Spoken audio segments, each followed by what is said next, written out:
In Portugal, there's a YouTube show full of fun facts you need to know. Carl rings the bell and the members show to the GMP morning show. Featured guests will come and they will blow your mind. The audience will do so in kind. The little vanity mixed with some insanity on the morning show with GMP.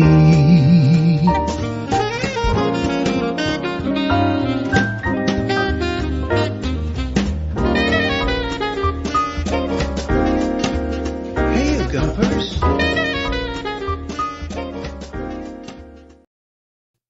Hey, you gumpers, how you doing? Hola, bon dia, alegria. Munson here from expatsportugal.com with the Good Morning Portugal live stream show and podcast. Yes, the ticker tape below tells you that, of course, at 9 o'clock Migration Monday, Gilda will be back. We haven't seen her for 2 weeks, what with one holiday. Maybe it's another holiday. I'm hoping she'll be here. She might, of course, be celebrating May Day today. Well, how was that for you around Portugal, the 1st of May? Well, pinch punch, first of the month to you. No violence, please, just metaphorically. And, of course, at 8:45 this morning, more thoughts from the Redwoods. Your man, James Holly's here, a.k.a. Banana Slug, with what's been on his mind over the weekend or since we last spoke, since we last were all together, and musing from that Redwood perspective.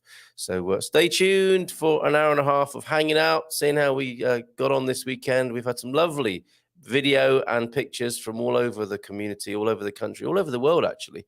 In fact, as this community is on the move, celebrating life's comings and goings, toings and froings, new baby born into the community. Let's start there, shall we, with new life this morning. And we welcome to the world the lovely little Rosie. Now, let me go to Deagle's messages to me. Avos novo bebe, Rosie is here, everybody. So over there in Belfast, all the family doing well, baby doing well, mum doing well. And we've got a nice little picky here of baby Rosie. Look at this, fresh from the mystery and into the world of the rest of us here. Look at that little Rosie. That's absolutely beautiful. Fantastic. And I thought I had another picture of Deagle. Oh, yeah, here we go. Look. There you go. What a lovely picture. And already one grandchild in as grandma and granddad. Second grandchild born then, Rosie there. Congratulations to all concerned. How lovely. I always like to see a new birth. Not necessarily directly and in real time, but lovely to see a lovely little new one into the world there. She's beautiful, isn't she? Welcome, Rosie, from all the Gumpers. Do not be afraid. It's just the Gumpers. It's just the Gumpers this morning. Fantastic. My own weekend, if I may tell you a little bit about my weekend. It's one of those where I feel like I need another weekend now to recover from the weekend I've just had. Nice and busy, lots going on. Bought some of the freshest fish I have ever tasted. And I was seduced by a fish lady in San Martino de Porto Market. I had a real giggle in our broken Portuguese English together. And she sold me some of the freshest Torada I have ever had the pleasure to experience. And I went out spending a lot more than I imagined. She had a way about her, like something from, she was the stuff of myths and legends, how she was able to persuade me into buying more fish than I thought I would ever want or need in my life. And soon after, the biggest Torada I've ever had. Now, the mystery, I don't think I shared this with you before. I ordered Torada, which of course is the toast, but it's not any old toast. It's Portuguese toast, hopefully soaked with lots of salted butter. And that's among the biggest Jenga-ish toast I've ever had here in Portugal. But recently I ordered Torada and got this. Can you recognize what this is? Because I still don't know what that is. I was going to ask Gilda this morning.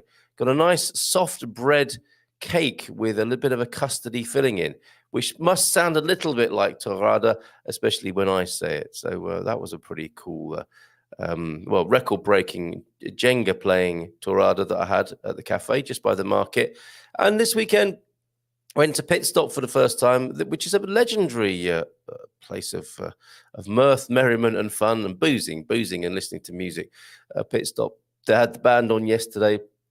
I forget the name of the band. Forgive me, but there it is. Close up to the San Martino de Porto station platform. There are the calçadas of San Martino de Porto, and the station that will take you all around the country at quite a slow pace. It's one of the older lines. Or smaller lines, and I think it's just about to be electrified as well. I think I saw a sign to say electrification was taking place.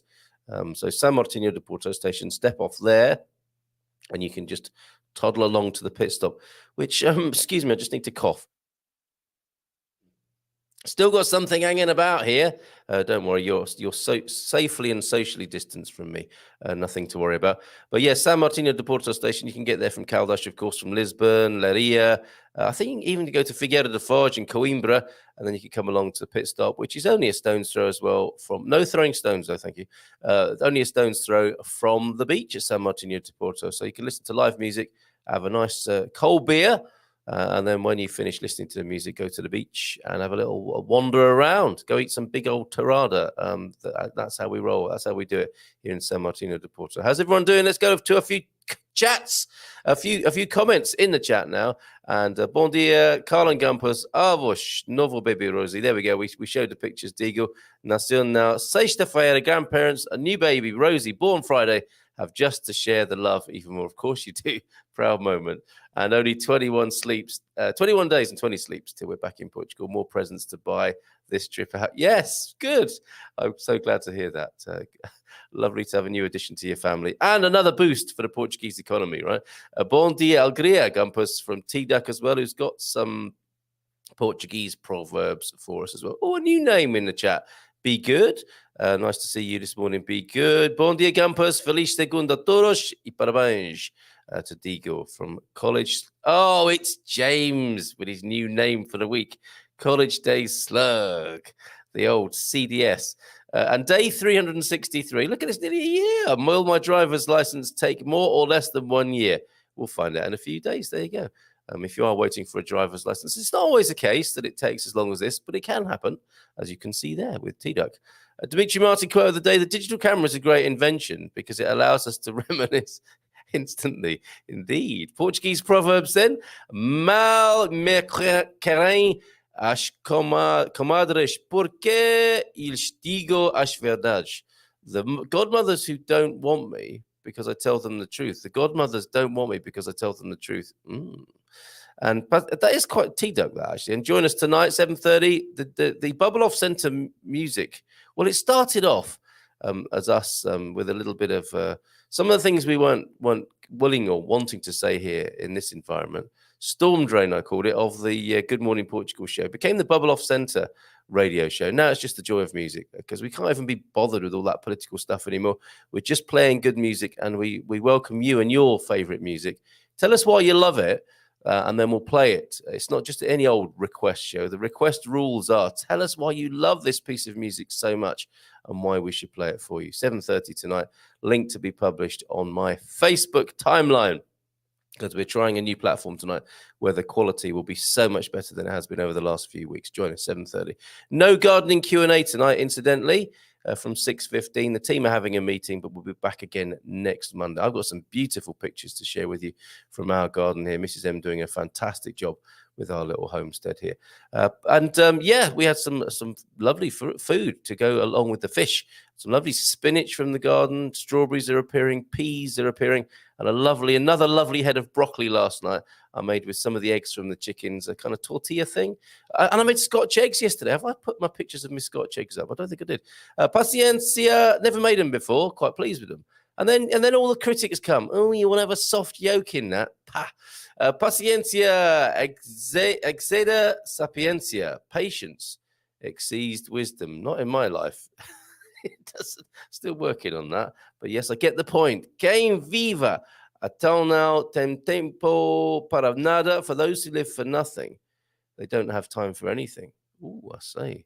Yes, that's quite a reflection on life, isn't it? Nunca se fechar uma porta que não abra outra. Seth never closes a door that does not open another.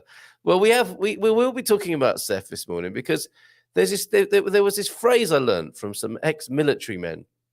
Order, counter order and disorder. And I think that's where Seth are at now. And we will look at the relief, I think, around Seth, because the extinction that was, yes, let's extinguish it.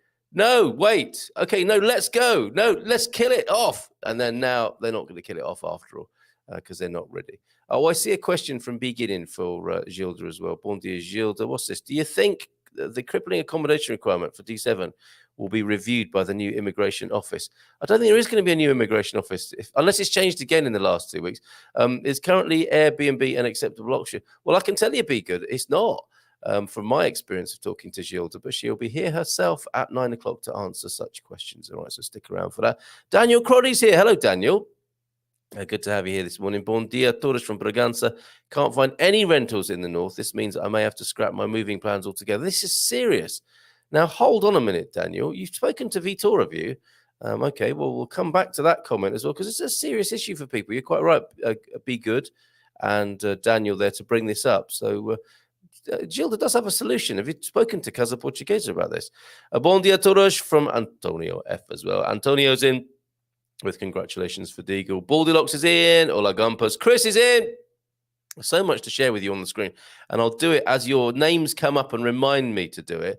And we have the gig, of course, coming up. The big gig. And it's Chris is playing 4th of May. That's Wednesday, isn't it?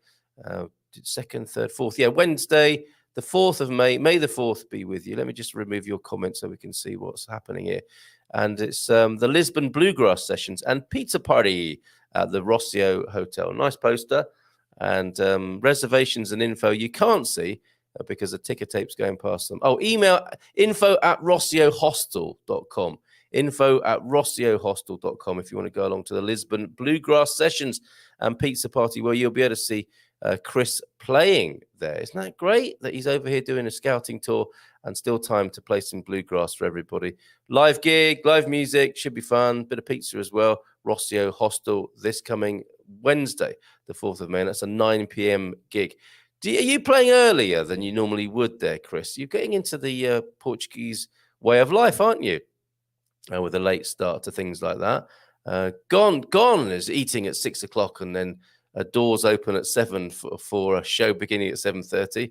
Start eating around 8 or 9 or 10 and play the gig at 9 as well. And keep the kids up while you're about it until well after midnight. There are rentals, says Antonio F, in the north for sure, but maybe not within your parameters. They are out there, but yeah, the matching up of the rentor and the rentee is the problem, isn't it? There is definitely availability, but it's finding it. That's the problem. It's not that it doesn't exist. It's the sleuthing work involved. Bon dia todos, Dolinda Instalado, Mon Carapacho this morning from Jean. Let's show your pictures then, Jean, while we've got you on the screen. Here's the lovely pictures of your pool, right? Looking pretty good there, Jean. That looks lovely. And was it warm enough for a dip? Yes, I think it was. Is Jean having a dip? Nice work. Nice Algarvian blue sky there, Jean. Great to have you in the country. And look at that lovely pool there. So you seem very happy now back in the country, Jean. Excellent stuff. I don't think I do have a picture of Miss Scotch Eggs. I've got the San Martino de Porto and pit stop pictures for you and my record-breaking Torada. Certainly the biggest I've ever had. Pictures to come from Suze. Suze is on her way over, everybody. And a great video, very atmospheric video from this morning.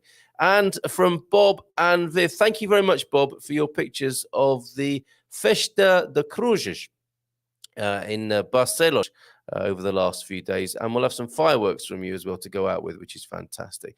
But it's 8:45, everybody. We'll come back to your wonderful comments and observations and letting us know what you've been up to this weekend in just a while, because now we go to the Redwoods for a little bit of this.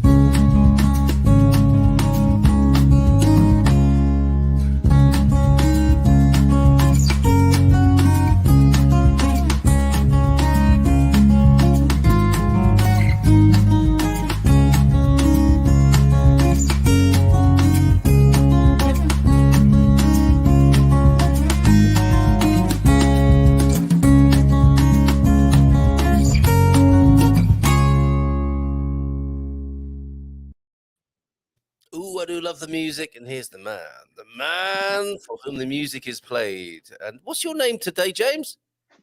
I don't even know. I lose track. College days slug, I think it is. College Day Slug, the man who is synonymous with the banana slug, of course. If not for you, James, I don't think the banana slug franchise would have gone on as long as it has. And every time I see a Bayard's lozenge, I think of you. Me too. Every time So, I see Bayards, I think of that photo of the woman wrestling that giant slab of taffy-like candy that yes, looks like a slug. I don't think we've got her picture anymore. What? Oh, yes, here we. Just in case you're wondering, that's the one, isn't it? You're talking That's about. the one. Bless her. Bless her. Yes. I She's wonder how been many the we could guess how many lozenges come from such a slab. How many would you say? How many would you estimate? How many packets of lozenges can you get from that? Oh my, yeah, I have no idea. I'd say thousands. I could really do with one right now. Messages, thoughts from the redwoods, from your from your slug-like mind. What you been up to? What you been? Forever wandering around. Yes. Before I forget, and you use the word gig in regard to Chris's performance.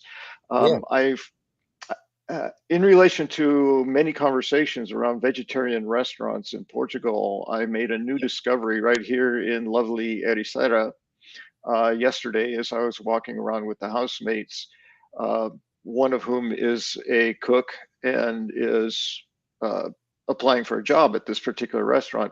But it's called gig, Gig, which I was told it means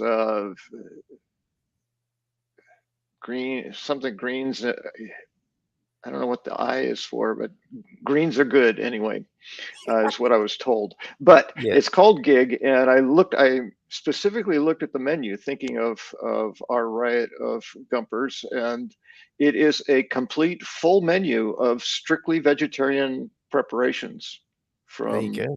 from Well, appetizers to meals, and they serve breakfast and lunch. I don't think they serve dinner. So if you happen to be in the area and you want just vegetarian food and you don't want it to be a salad, this yeah. might be a place to go. I have not tried it yet, so I can't speak to the quality of food or service or anything like that. But That's very good of you to think of the vegetarians among us. And you're right, it is called Green is Good gig for sure, and it is yes, in it is good. Ericeira. Yeah, Yes. green is good. And I will put the TripAdvisor link to it. Obviously, go make your own mind up. I'm putting TripAdvisor because it's often the easiest way to find it. You always get the complaints down. You put the Facebook page up. Oh, I'm not on Facebook, and so. But most people, I think, have access to TripAdvisor.com, and that going in the comments now. Gig, thank you very much. Very thoughtful, James. What else has been on your My mind in these pleasure. last? Well, I was thinking about last week when we talked about love and fear and the experience of those. To me, two fundamental human states of being, in Yeah, one or the other. Um, and it just got me, like I talked about the experience of it, but then I started thinking about the expression of those states as humans. How do we express those states as we feel them? And I was reminded, because again, this is how my mind works. I was reminded of a concept that I was introduced to in grad school in the transpersonal psychotherapy program of the outward and inward arc as the pre conceptual to post death circle of life. So even before we're born and after we die, sort of experience as illustrated in a giant circle. And the explanation, in essence, is that as we are born, uh, well, we can go back and it really depends on how we experience what I refer to as a spiritual life. But the idea is that as a soul, as a personality, however you explain that, what makes us unique to the body that we hold, we enter that body at conception essentially, and at birth we're born into, and that conception actually begins what they call the outward arc. which is forgetting everything that exists prior to being in human form. And then roughly half of our life, we're in the outward arc. And then as we approach the ending of our life, we're coming to the inward arc, which is returning back to that original place, or what I call source, which has it explains a lot when we look at physical and emotional development and so on. So that's everything's connected. So for some reason, the outward inward arc seemed important in this process of looking at, I know what it was. Is as we're born into the world, we come into the world fully expressed. We may not physically be able to make our bodies do the things that we're feeling, but we feel them fully. And I love using the 2-year-old as an example of a fully expressed human being. One of the jokes I make is you never have to wonder what a 2-year-old is feeling because it's out there. You know, if they're mad, they are mad, and there's a full-on raging tantrum going on. If they're happy, they're dancing and giggling, and you know, if they're injured or sad, they're crying. There's just no questioning. How's that 2-year-old feeling? It's pretty clear. What I have learned along the way, especially as I look at human emotions, is that depending on cultural norms, there become certain restrictions on what can be expressed and how emotionally. And I know stereotypically, I think of the Brits as the old tight-lipped, you know, everything's fine and you don't, you know, serious face, you don't laugh, you don't cry, you just, you know, go through life. That's the stereotype we get. Just get on with it. Yes. No time for feelings. And I think a great deal of that sort of standard made its way over to the United States with the whole immigration of British to establish the colonies and so on. I realized that even trying to generalize something in the United States is overgeneralizing, because there are so many different influences of cultures and nationalities and so on. But if we stick with sort of the British norm, or maybe a little broader, the European norm, my experience growing up anyway, and that's all I can speak to, is that there were subtle and unconscious limits placed on the expression of emotions, that especially some gender differences that between boys and girls, what was allowed to be expressed, if you're going to express it all. So my experience as an American male growing up is that boys, the premise is, if you have to express an emotion, like, we would rather you didn't, but if you have to, boys, you can have anger. Girls, you can have sadness, and that's it, but not too much. Like, that's what you get. So we tend to, when people start talking about emotions, our vocabulary is usually limited to angry or sad. You know, there's all this other full range of emotions that rarely get mentioned because we haven't really learned that vocabulary, how to identify. So it's incredibly limiting, and I've learned along the way it's unhealthy. It's not healthy to not express who we are. That bottling up emotions, positive or negative, and even those terms are, you know, judgmental about the kinds of emotions we have. We just have emotions. We're human. People go, "Oh, I don't know why I'm feeling so." It's like, you're feeling because you're human. That's why you're feeling. So we're not meant to bottle them up. Even our joy and our exuberance is not meant to be bottled up. It's meant to be expressed. And to the extent that we don't express it, we become ill. We're not as healthy. So do I hear something of an invitation then from you this week, James, for people to perhaps be a little more authentic, truthful to what's truly going on for them, and when we regroup in a week's time, we can see what the results might have been? Absolutely. Well, and it's interesting that you go there because that's exactly where I'm headed with this thought process of mine. Um, and I'll end in a place that it really is kind of an invitation, and one that I think most of us are familiar with. Um, but I realize that also in the expression of feelings, that even grief, which you would say, well, certainly if you suffer a tremendous loss, you should be allowed to feel that. But even that, there's like a time limit on it. It's like, okay, you've had a few days, get over it. Stop being so sad. And grief affects each of us differently, right? So some of us could take years and some could take days. It just depends. Um, so there's a limitation, and I can't speak universally. The expression of emotions I can speak to universally are the things that we all seem to do, no matter what nation or what culture we're from. We all laugh, we all cry. We most of us have some form of hugging or having physical connection as a way of comfort.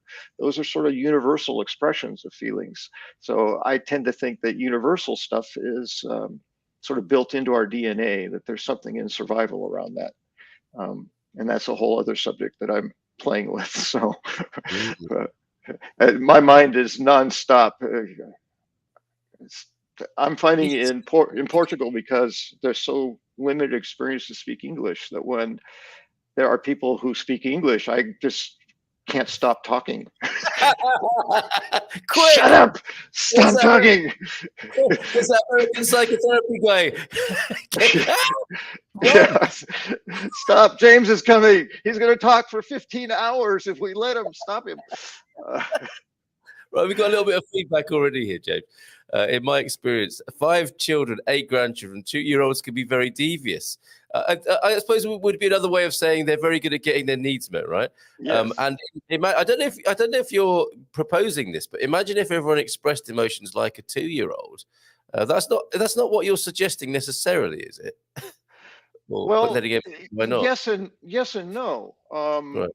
I have a firm belief in the personal experience of full, authentic, vulnerable, transparent expression is not only potentially cathartic, and there's an argument whether catharsis is real or not, but the feeling of relief we get from that expression, however you want to define that, is very satisfying, and it's like a vent. When you express it, then it's no longer being held in you physically, and you can carry on. So I'm an absolute advocate of doing that, but we certainly can't afford to be in the conference room at our corporate office having a board meeting and then just break out in laughter. I guess sometimes that happens, or tears, or having a fit, or like, that's not going to work. So we have to learn how to create the opportunity to express what we're holding. And that's a part of my work, is that we do that intentionally. We make a choice. That the emotion is reactive. We're reacting to some sort of stimulus. We look at someone we love and we feel love, or someone's yelling at us and we feel fear, or whatever we're feeling, we're reacting to our environment. If we don't limit when and how and where to express those emotions, it can get really messy. Yeah, I don't know, maybe and I don't know what that world will look like if everybody just expressed whatever they were feeling authentically. It feels kind of chaotic to me, but it might work. I don't know. It could be certainly it could be a great basis for the Gumper get together, couldn't it? And I imagine, when I imagine those gatherings, I think it could be more likely with the characters we have in our group. We have metaphorically, we have Gilda breathing down our neck, and she'll be with us at 9 to talk about the practical matters of migration.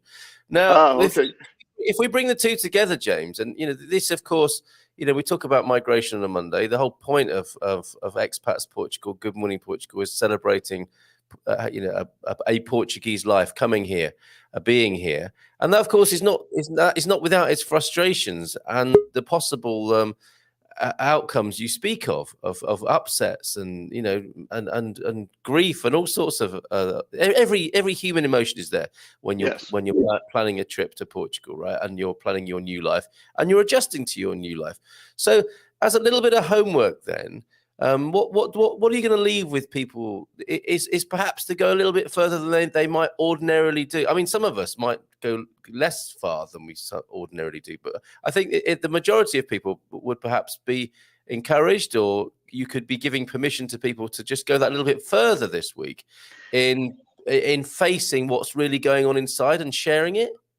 Well, it goes to the 3-phase mantra that I've offered in the past, was notice, choose, and act, right? So first of all is noticing that you're having emotions, and then choose what you want to do with them, and then take the appropriate action. Okay.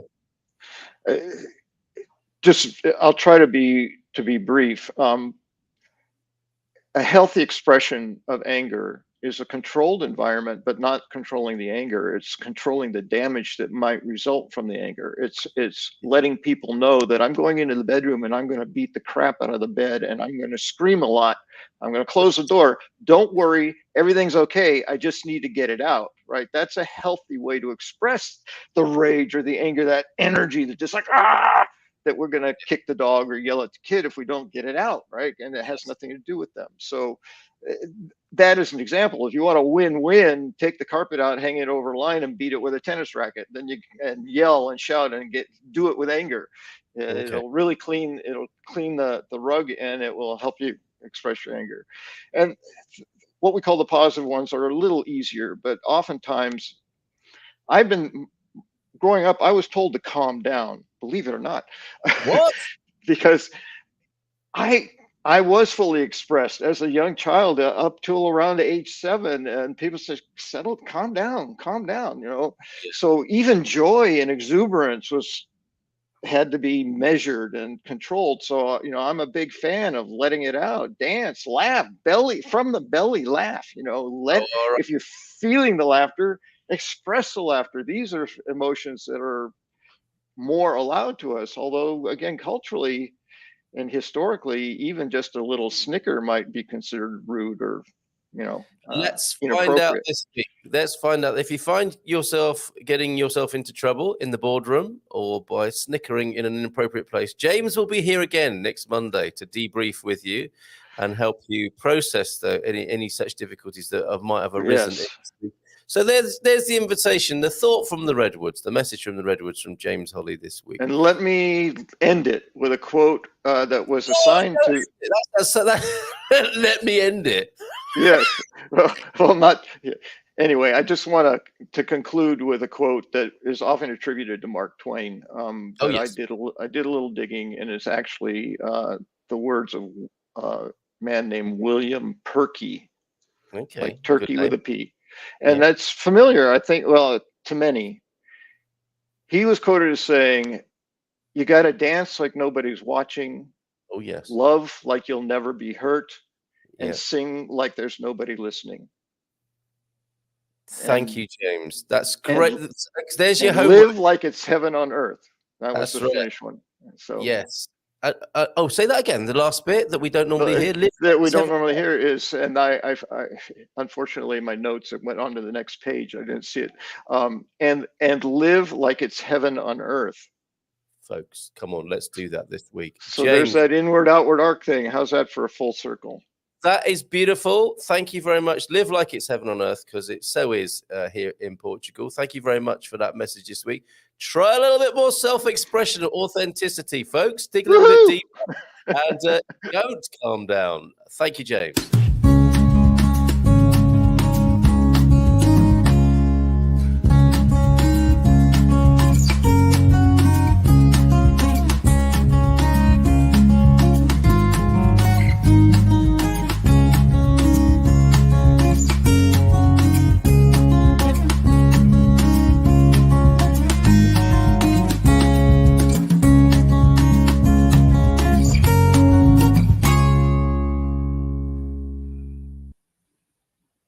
Look, magic trick. Gilda! Hola, bon dia. Bon dia. Hi, how are you? So well. And ladies and gentlemen, you may remember this lady on the screen now. She hasn't been with us for a couple of weeks, but James has magically transformed, disappeared, and given way to Gilda Pereira of Hey on the screen here. It's so good to have you back, Gilda. How are you? Thank you. I'm fine. I really enjoy listening to James. He was so inspiring today. Me too. Well, you've probably heard that little phrase there, haven't you? That's apparently, as we discovered this morning, wrongly attributed to Mark Twain. You dance like no one's watching, love like you're never going to get hurt, sing like no one's listening, and live like it's heaven on earth. That's the fantastic missing piece that we can put into practice. Isn't that lovely advice? It is. Superb. But it's sometimes it's difficult to do it. It is. We it's should so try. true. Yeah, we should try more, or we should try harder. Exactly. It's part of the very thing that James is here to talk to us about, our self-expression and remembering the underneath all the stress and anxiety and difficulty that we're here, really, aren't we? Not to enjoy our lives and to help each other, which is, of course, what you do every Monday. Most Mondays, that is. You've had a nice break. I hope that's been restful and useful to you, but back helping people with their migration matters this morning. So what did we have in these last 2 weeks? It was the Freedom Day last Monday, wasn't it? And then Easter the Monday before that, Gilda? Yes, that's true. And have you had a good time? Have the holidays treated you well? Well, actually, it was only two Mondays. It happened that it was only 2 Mondays. So in the between, I was working. Okay. All right. Well, you're back. You're back onto the migration treadmill here, and questions have been coming in. There is a problem. There is a problem with this accommodation thing. Daniel's highlighted that. We'll come back to all your comments and questions in the chat, everybody. Thanks to James, of course. First one that came in for you, Gilda. Oh, hold on just a minute. There is something just slightly more important than migration on a Monday, and that is the other M, young Mandela. How is Mandela at the moment? Where's his picture gone? I've got his picture here somewhere. Anyway, how's he doing? He's fine. He's fine. Right. He's trying. He's behaving better now. Oh, that's good. Okay, some progress then. Okay, yeah, some progress. Good news. So he's not eaten anything dangerous or been naughty. That's very good news. Excellent stuff. Okay, on with the migration matters then. Bon dia, Gilda, from Be Good, which is an interesting idea, isn't it? Do you think the crippling accommodation requirement for D7 will be reviewed by the new immigration office? Is currently Airbnb an acceptable option? It isn't and hasn't been for a little while, right? But how would you respond to this question more generally, Gilda? I don't think it's going to be accepted. What, Airbnb? It's not going to change back to Airbnb being okay? No. Okay. And do you relate to this? I mean, the crippling accommodation requirement, if we could be a bit more specific about that as well, clearly you need to prove you're going to be living somewhere, but that's becoming an increasingly onerous difficulty at the moment, as Daniel was telling us here. Bon dia from Braganza, can't find any rentals in the north. This means I may have to scrap my moving plans altogether. So let's start at the beginning. What are people up against? What do people need to prove in terms of having somewhere to live and this crippling accommodation requirement that Be Good was talking about? Well, they now want to see a 1-year rental agreement before they apply. Yeah. Okay. All right. So, you wouldn't think that would be that difficult, but is this your experience now? Are you seeing this, that a lot of people are complaining about not being able to find anywhere to live? Many people are complaining, and why? Because of different reasons. One of the reasons is there are not many places available for rent, even for Portuguese. The other reason is because many landlords are not willing to rent places to people that they are not seeing, because they are trying to rent through agencies or migration agencies, or like Casa Portuguesa. And they say, and so we are working on this business, so we know what they think, or sometimes we need to show all the assets that our clients have, and they don't feel comfortable with that. and it's understandable. So there are many things that are complex here. And the other thing is that when they see that these people don't have assets in Portugal, they may ask 1 year or 6 months ahead of Yes. rent ahead. And this Yeah. makes our clients and people that want to apply to the D7 uncomfortable, because they don't know if the visa is going to be approved, and they don't know if they are going to enjoy the place that they are renting. Okay. So it's a very complex situation. Yes. Okay. And you mentioned Casa Portuguesa, which is, of course, your contribution to helping with some of the anxiety around this. And you will look for property for people, and you will help them find somewhere and overcome this sort of difficulty. But clearly, it is a real problem, and this, the inventory, the stock is there, but there are the problems that Gilda talks about there. And presumably, if there is a landlord that is struggling to trust and accept somebody who wants to have a lease as part of their D7 agreement, you're happy to do that negotiation, are you, Gilda? Is that Yes, we do that negotiation. It's part of Yes. our job. Yeah. Okay. So in case you haven't heard of it, Casa Portuguesa, let's bring it onto the screen now so that you can see exactly what. So this is a spin-off from A's normal activities of helping people come into the country with the migration aspects. This is the housing part of it, and I'll also put the link to it into the comments as well. So Daniel, try Casa Portuguesa. Be good. Try Casa Portuguesa. We do recognize it's a problem, but there is a solution being delivered right here.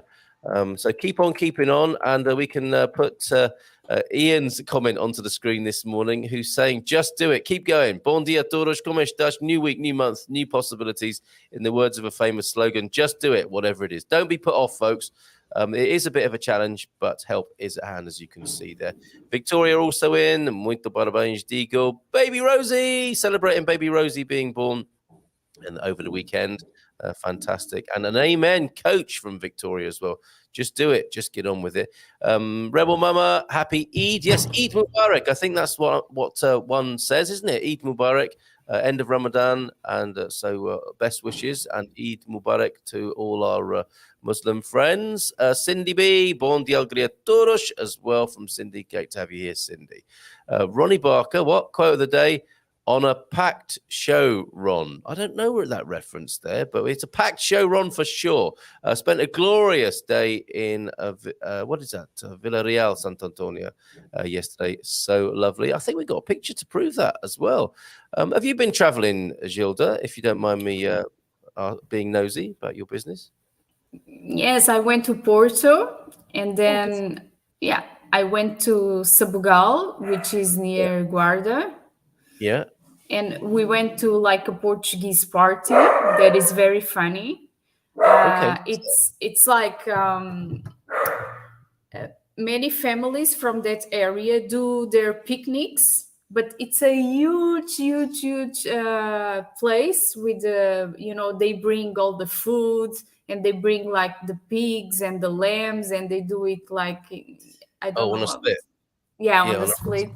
And they stay all day over there, and of course at the end of the day everyone is drunk. And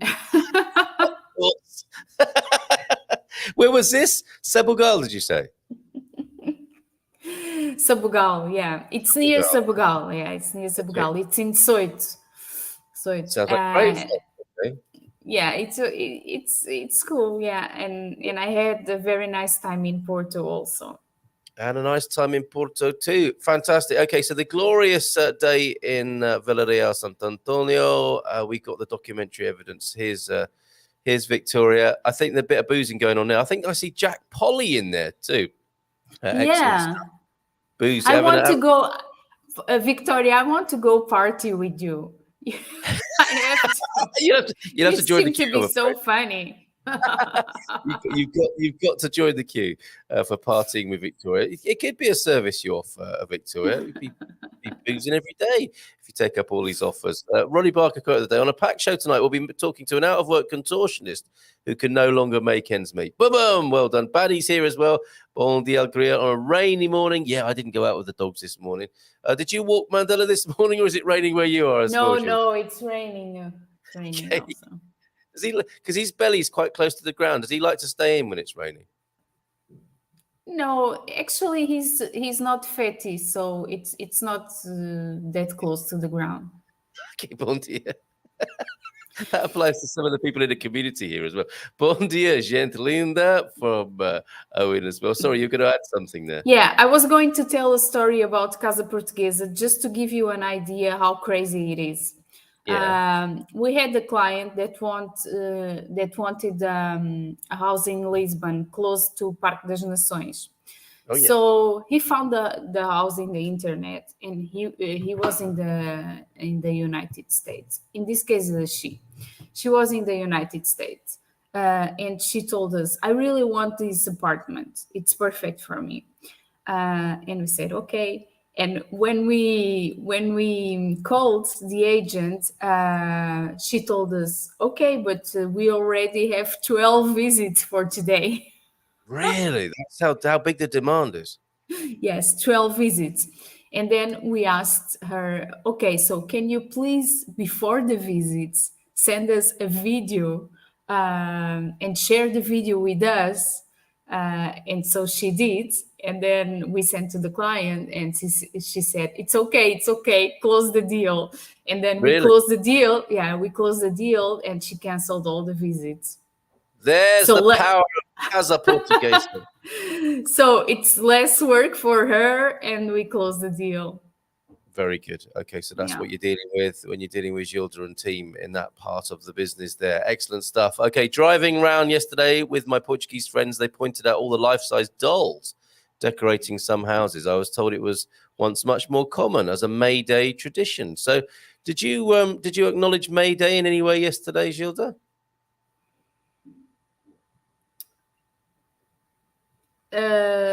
Well, I spent the day. I didn't have any flowers. No, actually, I had some flowers from my uncle. But I spent the lunch with my mother-in-law and the dinner with my mother, which is very rare because, as you know, she lives abroad. So it was very. I was very. How should I say? I got very emotional by that I had my mom here. Yeah. So two things then yesterday. It was May Day and My Day, wasn't it? If we to use the Portuguese word for mum. So Day of the Mai and Day of the May as well.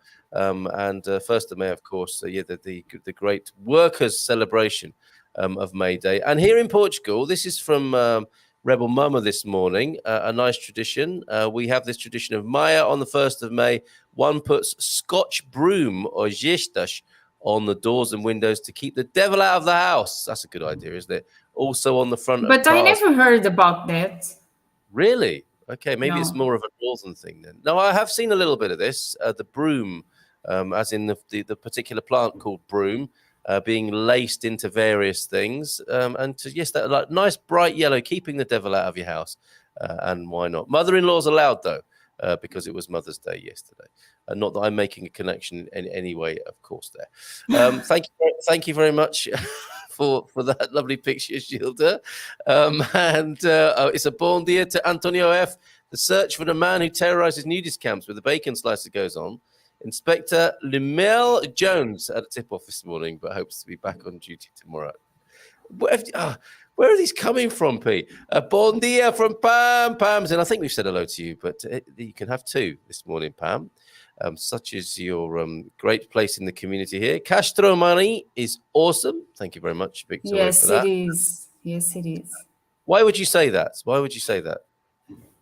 because it is. And one day we went with the boat through Rio Guadiana, and we slept there, and it was very nice. Okay, all part of the fun that you can be having down there in the south. Hola, Portugal. Great to see sun and warm temperatures in the weather forecast. Feliz Maia, a happy May, everybody, from Rebel Mama there. Hola, bon dia, gria, todos. Amsterdam Soleiro from Matty. Morning, Matty. And Claudia's here, everybody. Greetings from the Costa del Sol, coming over to Elvas next week. Love it. Good morning to you, Claudia. Can we help in any way? Gilda is here, everybody, answering your migration matters this morning. Bruno says, next May, we will make a doll. Maybe we'll give her a broom as well. Very good.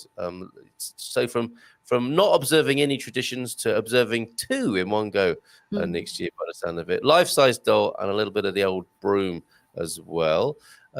What's that? I get that. Looked at Carl. You seem to be oozing custard.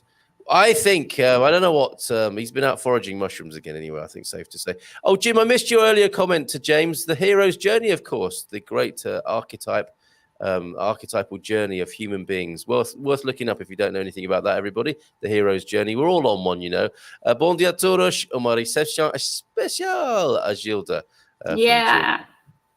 I think Jim's heart has been taken by Porto, it's safe to say, isn't it? Oh, we just secured our next rented accommodation near the San Martino de Porto train station yesterday, sticking around in the area, but at a more walkable distance. Well done, buddy. Excellent choice, I have to say. And you'll be able to hear the music coming loud and proud from the pit stop. A hostelry, obviously, if you're going to be near the station there. New expat living in Elvas. Elvas mentioned for a second time this morning from Hannah Turunen. Hopefully finding other expats here too and making new friends. Yes, please do, Hannah. Can everyone please make Hannah nice and welcome this morning? Lee McGrady also in. Good morning, people. No Q&A tonight. Next Monday for the next gardening Q&A. Have a well-earned week off there, Lee. Morning, Lee. That was an overpriced stag weekend of a different kind there. I saw it written as Maya, but then Mayo and forgot. But they also call it Giesta Gorse, which it's not, and Amendoa chestnuts, which they aren't, lol. Very confusing up there. Antonio and Rebel Mama getting to the bottom of that. Jack Polly is here as well. Bon dia todos. What a beautiful day yesterday. It did look like fun, didn't it, Gilda? That lot out boozy. Managed to put my toe in the sea, but too rough to swim. Maybe next time. Ended the day, says Victoria, with a couple of Imperials on Alagoa Beach in Altura as the birthday week continues. Gilda's really up for having a beer with you, you know, Victoria. Hola from Lisboa. Good morning to you, Trevor. How's it going there? And Shannon, there was a real sense of Portugal coming back to life this weekend. Lots of events going on. Need to start planning the coming weekends. And I think that's right. I've observed this, Gilda. Easter is pivotal, isn't it, to the Portuguese social calendar? Something changes, certainly has done here in San Martino de Porto. Do you think it's true of the 1st of May as well? Does that put a little bit of a spring in the step of Portuguese people? I think it's more the weather than the date. Okay, so but the weather is getting better now, isn't it? And yes. Although yes, it kind of gets better, then it goes cool again. People are not quite sure whether to put the overcoats away just yet, but give it a few weeks, and I think it'll be a long and distant memory. All that overcoat and hat and scarf wearing that you folks do in Portugal here. Bon dia, everyone. From Kathy, renting does look tricky. I want to buy, not rent for the mandatory 12 months. So that is another option, of course, Gilda, isn't it? You can buy a place, but I need to sell my UK house first to have the cash ready. How do people manage the logistics? What a great question. How do people manage those logistics? They are tricky, aren't they? It's complicated. Yeah, it is very complicated. Many people sell their houses and they rent for some time and they store their things because they cannot send their things straight away to Portugal before they become a tax resident. And then they buy a house in Portugal, they become tax residents in Portugal, and then they can send their own belongings to Portugal. Okay, there you go. So yes, you're right, Kathy. It is about managing the logistics. And of course, EIA will give you a step plan to do that. They are the professionals in the business. So You know, you can go it alone for sure, but you hit the nail on the head there. It's about managing the logistics, and that can add a few grey hairs or even lose a few, quite frankly, from what I hear from people. Maxine is here, and I think Antonio and Maxine have been talking about my pronunciation again, and quite rightly so. I take this on the chin. I said Rossio. I think I should have said Ruscio. Is that right? Would you? Can you help me live and direct here on the station? Ruscio. Rocio. Ah, Rosia. I've been saying it's just so embarrassing after all this time and saying it wrongly for so long. Rosillo. Okay, you could be forgiven. A capital I, got it now, Maxine. Could be forgiven for thinking it was Rossio. And a lot of people, most foreigners do say Rossio, don't they? Rosillo. Thank you very much for that. That's not just for me, that's for everybody who makes that mistake. Attended the Energetic Day of Worker parade yesterday. My goodness, lovely that they shut down the Avenue Race for the parade. Red carnations were raining down from the balconies. That sounds very, very special, that, Trevor and Shannon there. Next year, I will attend some celebrations. I saw many pics, but none from my village, says Rebel Mama. And a little bit of Portuguese there. Push, very good. And I think this is referring to the Gig restaurant that we have now found. TripAdvisor, go there if you want to look at Gig. Green is Good, the new vegetarian restaurant in Ericeira, giggity. There. A bit of advice for Kathy from Rebel Mama. From US, we had to rent for 1 year in December to get our D7 applications in and moved March. Cost of this process is bite the bullet and lose 3 months, just the way it is from the US anyway. Okay. It's the price you pay. And a happy Monday, everybody, from Lisa M. Morning, Lisa. How are you this morning? And then we talked a lot about 2-year-olds. Yes, I think puppies and 2-year-olds, very self-expressed. You know that, Gilda. Of course. Olá, bom dia a todos. Faixa do dia Sergio Mendes and Brazil 66 from a cloudy Lagos. Which one? Mais que nada? And imagine if everyone expressed emotions like a 2-year-old. And you must experience this, Gilda, from time to time when people get very stressed about their migration. But I'm sure you're there to talk them through it. What's that, Batman? 59 people watching and only 16 likes. Is there a disruption in the universe, Batman? No, Robert. You just need to get Chief O'Hara to beam the like button sign over GMP City. He's serious, everybody. Wham, says Ian. Like button pinged. Zap. Pow. Very good. And Jess is here as well with an hola for us this morning. Morning, Jess. We started our lease on December the 1st, but came over on December the 31st to wait for our D7 in our apartment. We only lost 1 month with that strategy. Great. Very good. James is spot on. I really like his perspectives and can relate, says Glick Muthan as well. I'm dear. Oh, that's probably a bon dia from Eid Mubarak, Moaz. James Iturush, I'm sorry I'm late today. No need to worry. No names, no pacture. Happy Eid, says Moaz. Today's the first day of Eid. I apologize that I can't write today because I have trigger finger. What does that mean? I wonder. Trevor, we moved during COVID and the VFS closed their office and pushed our appointments into late January. We didn't get our D7 until end of February, but had to book tickets here for the D7 appointment. Had to guess the dates. And some people do have to do that, don't they? Can get a little bit tense with the booking of tickets. Now, while we're talking of tensions here, Gilda, another change. It's the right decision to postpone the extinction of Seth. Now, I would have talked to you about this, of course. I was going to talk about that. Go on, tell us, what do you think? The union that represents Seth inspectors considers the postponement of the extinction of Seth a right decision and reaffirmed that the government reform is wrong from a political point of view. So, how many changes is this now, Gilda? What happened was that when the government went in force and they looked and how things were with Seth, they were like, no way, nothing is done, nothing is prepared for this change. This can't be done. It's going to be chaotic, as I've already mentioned before. So I think, and I don't think, I'm 100% sure that it is the right decision. They are not prepared. So yeah, I mean, what I'd heard. Sorry, Gilda, go on. I think the government is right. They need to postpone. They need to be prepared. But They are not. didn't the government make the decision in the first place to make it happen? I mean, presumably It was, comes. yeah, they did the decision, Yeah. but it was a different minister. How do you Okay. say? Yeah. Yeah. Minister But or minister. yeah, and this one, when he went to double check how things were, he saw that nothing happens. Yes. So he Yes. said, no, this can happen now. Where We is need to. everybody? Yes. Well, I think, I mean, there's a lot of work that's going on, obviously, to any type of Yeah. transformation in a bureaucratic setting in a government office.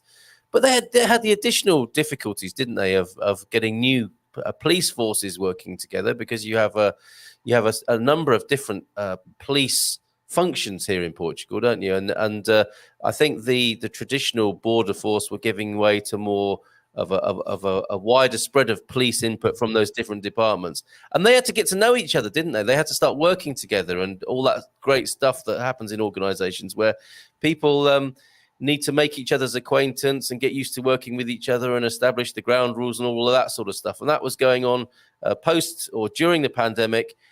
Yes, and so it was pretty complicated, and now we're back to this situation where it's the right decision to postpone the extinction of Seth. What do you think then for the future? I mean, will they just postpone it indefinitely?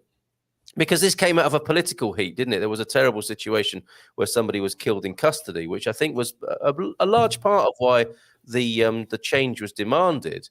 But do you think, as we move on down the road of human history and life and things, change, that it will just be kicked to touch, and they probably won't even make a change? I think that maybe they will make a change on the police that is on the border. Okay. All right. Okay? Well, yes. Yeah. Well, interestingly, that's because I think there are European Union moves, aren't there, to make a trans-European immigration agency, right? So that's a pressure point, isn't it? And that's a possible change for Portugal to incorporate the European immigration model rather than its own domestic one, and including its domestic one. Yes, but as far as the officers that look at the papers in the Seth office and grant the resident permits and the visas, Yes.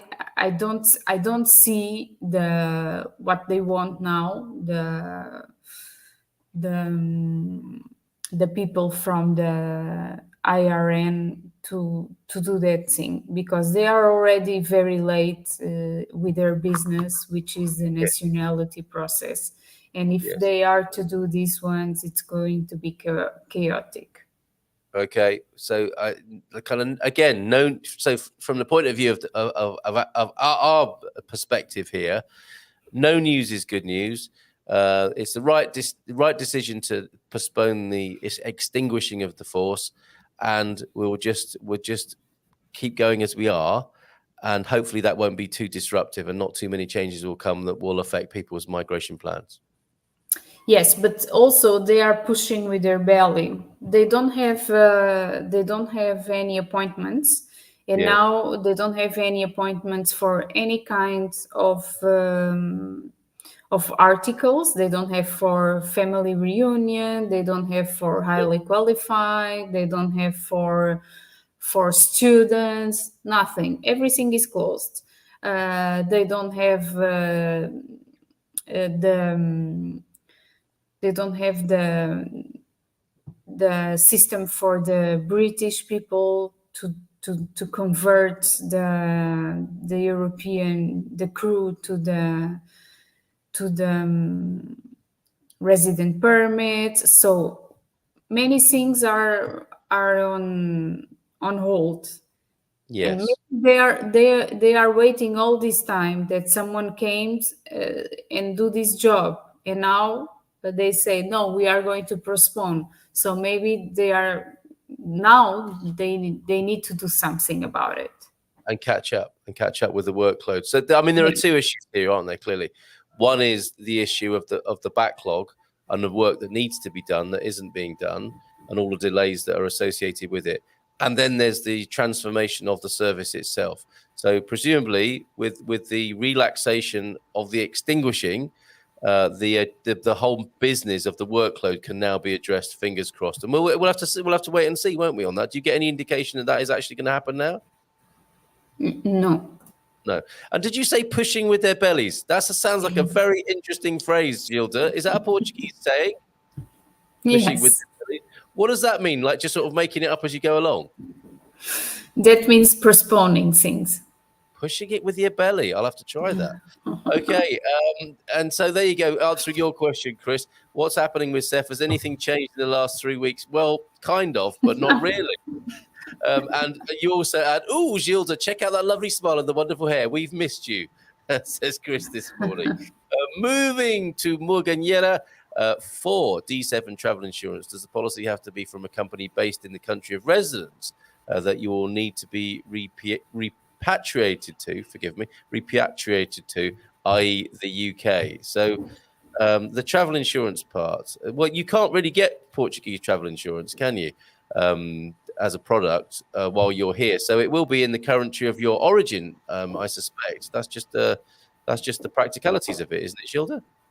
Yes, it needs to be from the country of origin. It needs to cover repatriation to your home country. It needs to be equal or more than 30,000 euros to cover medical expenses, and how do you say, no deductibles. No deductibles. I don't know what that means, actually. What is it? What no deductibles. Okay. I'm not sure what that means. I know one thing with travel insurance that I do say to people is that don't forget that sometimes your bank account and your credit cards have a travel insurance aspect to them that you signed up for when you thought it was a good deal to be paying to have a bank account, etc. And it was one of the benefits. So it might be worth revisiting that. But deductibles, I'm not sure what you mean there, Gilda.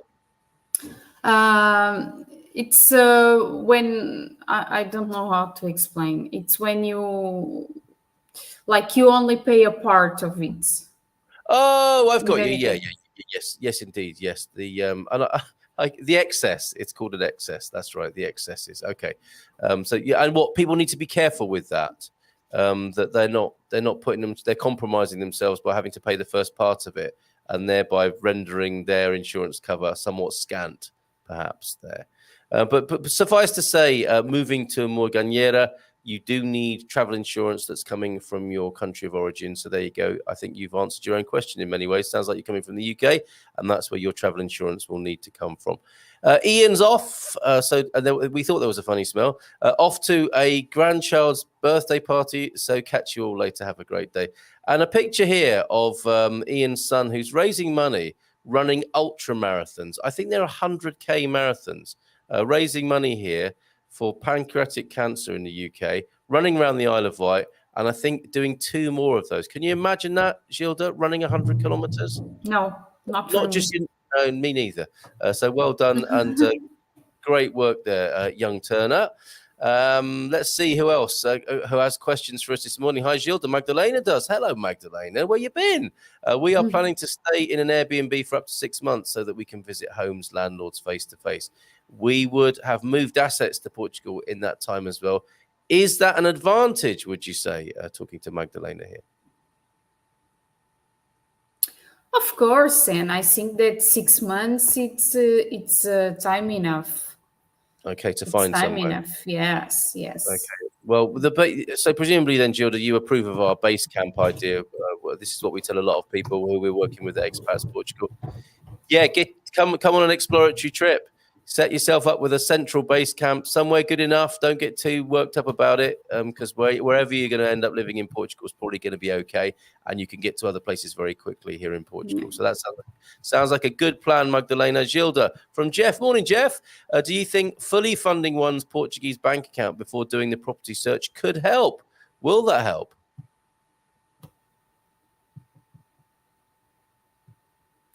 I think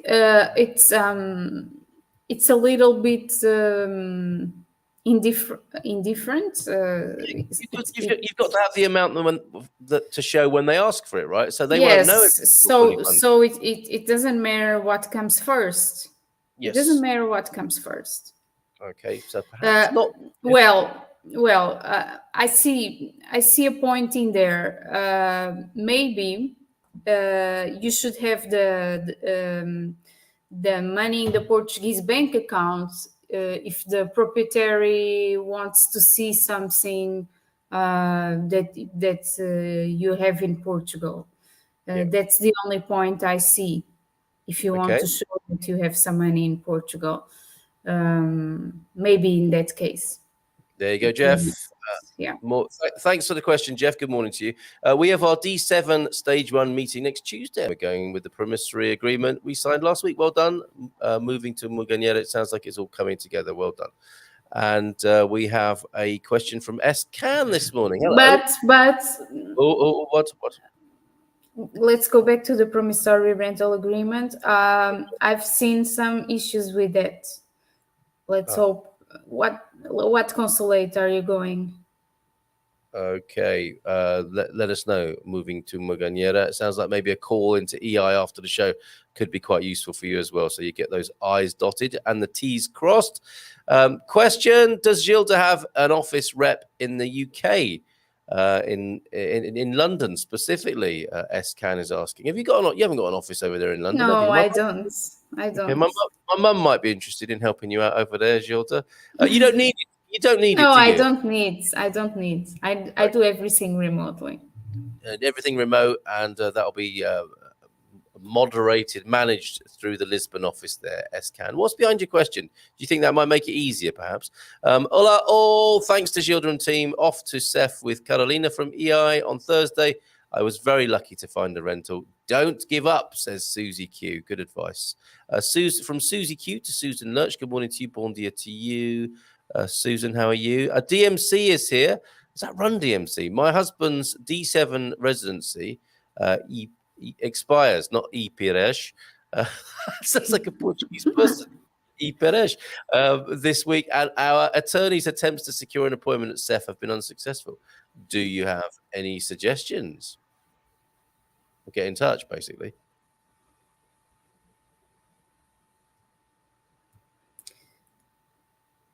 My husband, D7 residency.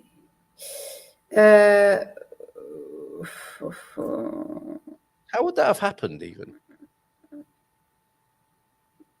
Because it's a residence permit, and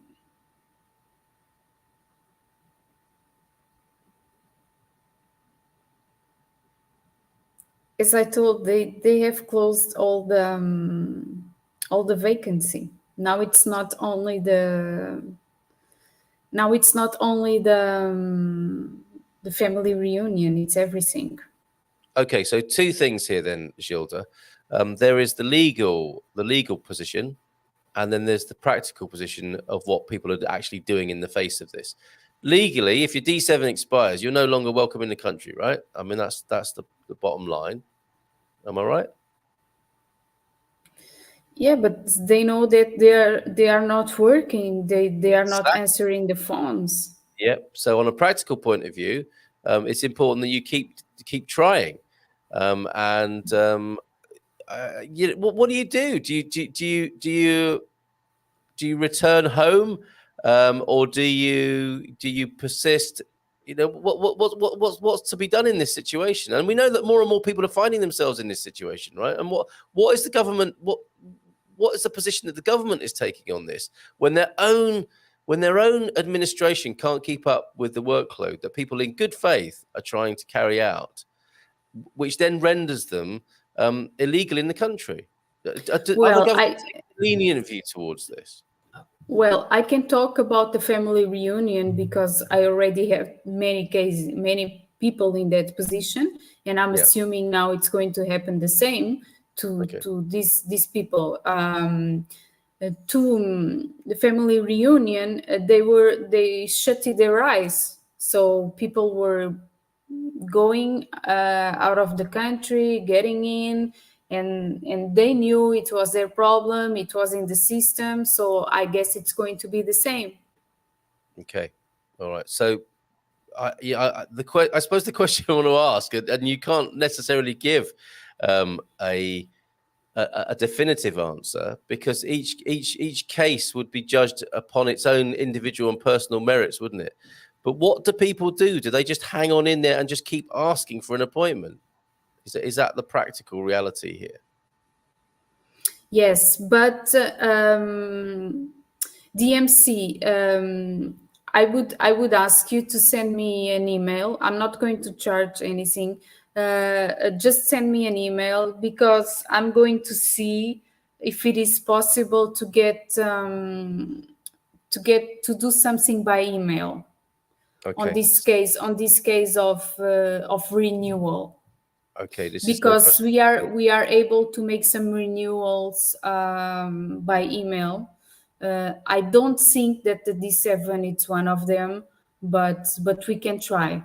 Okay, thank you, Gilda, for that. DMC, you know what to do, and I'll make sure the contact details are on the screen for you. What we need is that guy, you know, the vaccination guy, who came in and did such a good job with spearheading the whole vaccination logistics for Portugal. Is he available, Gilda, to come in and sort out the migration? It could be. It He's should the be. guy. Yeah. He's the guy, right? Magdalena, maybe depends on where you're coming from. 3 months is the visit limit for most folks. Maybe not EU, not sure. Yeah, Magdalena sounds like it might not be quite the same as you there, Rebel Mama. Well spotted. That was Portimao. Yeah, Gilda, let's go. Let's go. Yeah, Victoria. I need to go. Obrigado to EI and Casa Portuguesa. Cristina, Beatrice, and Joanna were wonderful in getting us our D7 and 1 year rental. Gilda and her associates are the best. Thank you very much. Oh, thank you. Gilda, how about getting a shared room in an apartment with a lease agreement for 1 year? Is that an acceptable option? Thanks for your insight. Yes, it is. You could do, of course you can, right? But it's the agreement that's the important thing, not the style of accommodation, I would say. Gilda, Mayo is a tradition here in the north for a long, long time. That's another part. That's why I didn't know I live in the south. Yeah. It was made popular by Joseph Campbell. This was the hero's journey, of course. Describes the mythic overarching story narratives found throughout history. Absolutely. They're all in there, aren't they? Star Wars, culture shock theory, leaving home, moving to another country are all and can be described using the hero's journey framework. And I used to, actually, on the Premium Plus, we did the hero's journey as a little bit of a reference point. There was a tuna festival. Of course there was in Stillwell on Saturday. A tuna is a group of university students and former students who sing and play traditional instruments. Not what you thought. Tuna. Don't miss one. Amazing. Okay. I thought it was tuna. Yes, me too. And yes, not tuna mayonnaise there though. Tuna, a musical tuna. Wild and windy in Praia da Luz, and the weather's not so good either, is it, Martin? Good morning to you, mate. Looking forward to Seth appointment next week. Look at that. Looking forward to that. Well done, Martin. Bon dia from sunny Pavor de Vargem. Thank you, Mark. Thank you for Martin tuning in this morning. Headed to Lisboa tomorrow for the accrual birthday. What does that mean? My first visit back to the States on Wednesday to see family. Wow, that's going to be nice, isn't it, Victoria? Outward Inward Arc is the idea that we start at source, oneness, learn to inhabit a physical body, then returning to source. Big stuff. We're not afraid to go there on the Good Morning Portugal show. I got my winter coat dry cleaned last week, now put away for the summer. That's very positive, Pamela. That's the way to do it. Show that coat who's boss and show the weather who's boss. Very pleased with EI helping with our housing here in Porto, so that Jim a happy customer as well. What's late with Seth? Are they shutting down? Oh, what's the latest with Seth? I think we've gone through that. A different Campbell, not Joseph Campbell, but James Campbell. Brits waiting for biometric card, holding their breath. Nothing to say on that, is there, Gilda, sadly? I don't think. No. It's almost 1 year. It's so sad. Yep. But keep doing what you're meant to do through the website there with your QR code, etc. Any update on family reunification? No, Kristen. We are EI clients and just concerned we cannot take our daughter back to the US in August. Our residency was approved in late February. Thank you. So there isn't anything more to say, is there? But call the office, Kristen, about that, just so that you are reassured, of course, and you have the latest information. And that the team are all over it for you. As an Italian guy that's never been in Portugal, how many months should I wait to start under the NHR regime, even with a 6 months renting contract from the first month? Is it automatic? You have to register for NHR, don't you, Gilda? For Are Nicholas... you giving the answers for me? Sorry, go on. Sorry. Sorry. Go on, all yours. Okay, so you come to Portugal, you need to find a place to live, and then you need to ask for the NIF. You need to register as an Italian, and then you need to change for a Portuguese tax resident with the address that you have, okay? And after that, when you become a tax resident in Portugal, you should apply for the NHR regime. With the NHR regime, you must stay in a country 6 months and 1 day. And then you have the NHR regime. There you go, Nicholas. And it's not automatically. Yes, that's exactly what I'd have said. Thank you. Good morning, Gilda. I barely managed to see the show today. Thrilled to see you, even if it's such for a short time today. Morning, Joao F. Great to have you here. And have a great journey and a happy birthday from Rebel Mama. And us all to you, Victoria. So I talked about the police forces before. The PSP force will manage the air border, and the GNR, the Guardia Nacional de República, will guard the land and sea borders in the new arrangement. Sean's here. Yes, but that makes sense to me. What doesn't make sense to me is that the people that do the papers are going to change. Yes. Okay. And they're going to change from what to what, Gilda? Former staff? From the Seth staff to the registros e notariado. Ah, yes, of course, that move into the registry office doesn't make any sense. No, okay, but let's see how that pans out then. We're keeping an eye on it every Monday, as you know, on Migration Monday here on Good Morning Portugal from expatsportugal.com. Bon dia, planning to come from the US with the D7 route. I have an adult child that doesn't work and is disabled and does not work. I'm also his legal guardian, says Sean. How would he be able to come with me? How does it work for dependents in this way? Gilda, please. Okay, there are two ways. He can apply for a D7 with you, with all the proofs that he's a disabled and you are his legal guardian.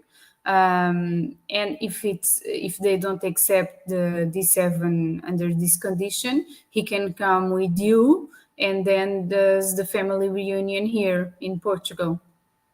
Okay, there you go, Sean. Nice and straightforward. It's right, says James, that they keep Seth, who is agreeing with the non-extinction process that we talked of earlier. They just need to be streamlined. I don't think anyone would disagree with you on that, James.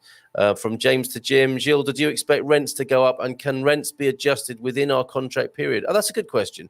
So you've agreed a rental contract for 12 months as part of your D7. Can the rent be put up during that time, or is that a contractual? No, it can't. Only after the contract. Very good. Okay, so what you're signing in the contract is the amount as well as the term. You can bring him with proof of dependency on you, says Rebel, to lots of help for you this morning, including Rebel Mama and me this morning, Gilda. So there you go. I looked into this for my kiddo due to depression. It would have been possible with a doctor's validation. No deductibles, basically nothing that you have to pay for yourself. It's like the excess on. Thank you, James, for getting to the bottom. And be good too. No deductibles means the insurance company covers 100%. Yeah, no excess to pay there of the medical expenses. Got there in the end. They also call it no copay. Copaying is what you Americans call it, isn't it? There are companies that offer insurance specific to all the requirements for the D7, I used That's Access. true. That's true. All right. And don't forget Nunu's product as well, but that's more oriented towards the other parts, not the travel insurance, but the other parts of the D7 process. As they say in Portugal, seja bem-vindo. Thank you, James, for that. Great to have you here this morning. And thank you, Gilda from Magdalena. Busy time with Mike being away at the moment. So busy. Lots of love to you both and good luck. Boa sorte. In spite of having landed here late today, allow me to say that putting an end to Seth was a decision driven by panic and a complete lack of competence by the former minister. That's not like politicians at all, is it? The mistakes made by Seth should have led to a full, sensible reorganisation, not to its extinction, and certainly not before having built a proper substitute for Seth. Lessons learned. Maybe. What about Nuno's new D7 travel policy product? Well, yes, well done, Lisa. Check it out on our tab, Winsurance tab on expatsportugal.com.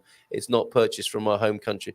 You're right. Sorry, Lisa. You're absolutely right there. You could hear me questioning myself live on air. It's a new product. So that does need checking out. I thought my bad on that. I thought Nunu had this D7 insurance now. Yes, and you guys know it better than I do. I'm slightly embarrassed to say so. Edinburgh says, oh yeah, okay. So from the UK, they're moving to Morganiera. Of course, I will put in as well as having just put in the link to Gilda and A in our business directory, I'll put in the link so that you can satisfy yourselves that Nunu does indeed have a travel insurance for you. What's the best? Wait. Edinburgh. Maybe it's not that demanding consulate. Maybe they will accept a promissory rental agreement. Okay. There you go. That's so a somewhat more lenient and easygoing Seth or VFS. Because if it was United States, I would tell you straight away it wouldn't went through. There you go. Moving to Morganiera. Good service for you. Yeah, there you go. Thank you, Susie Key, for pointing that out as well. Do check with Nunu, everybody, on the fully. I was going to call it fully. It's not fully comprehensive in that sense, but it's a nice comprehensive product that he's come up with, especially for us. What's the best way to get a finances appointment if you have the NIF and need to update to the Portuguese address? I don't have the password for the e-banking. Oh yeah, that could put you in quite a loop, can't it? And I don't have access to the old UK address. Ooh, what's the thing to do? To go into a nice quiet one somewhere in a provincial town and just go and have an appointment with Finances and put that right? You don't always have to deal with the same Finances office, do you, Gilda? No, you don't. Okay. So find yourself a nice quiet one, probably not in Lisbon, and go in and do that and make a day out of it. I would say, James. William Ogilby, morning, William. Bon dia, Carl and Gilda from now sunny Coleraine. Won't be long now. I think you sent the message before you finished there, but we get the gist. Yep, won't be long until we return to buy our property. Fantastic news, William. Great. If you need some help, let us know. You know where they are. We have to make an appointment at our local Finances and go there, or we did have to. That says Rebel Mama to James. Were you able to do that in person? This is some great granular help here. I think we called some national number or I emailed them probably. But you can go into Finances and join the queue. Take a ticket and join the queue. No. In call, it's not going to sort it out. Okay, so go in, get your ticket, Yes. sit down, take a book with you, take a packed lunch, and do it that way. The Campbells are the best. Make a day of it, basically. I am an EU citizen and Mike is a Brit, so okay, up to 6 months. Once we have accommodation, then it'll be straight on with residency with Gilda, says Magdalena. Great news. I hope one day all organisations in Portugal will recognise the QR code from Seth. Maybe one day. They're meant to, aren't they? But maybe one day. You said about the NHR 6 months and one day. Does this have to be done consecutively or just in 1 year is a question from Paul Smith. Good morning to you, Paul. Just in 1 year.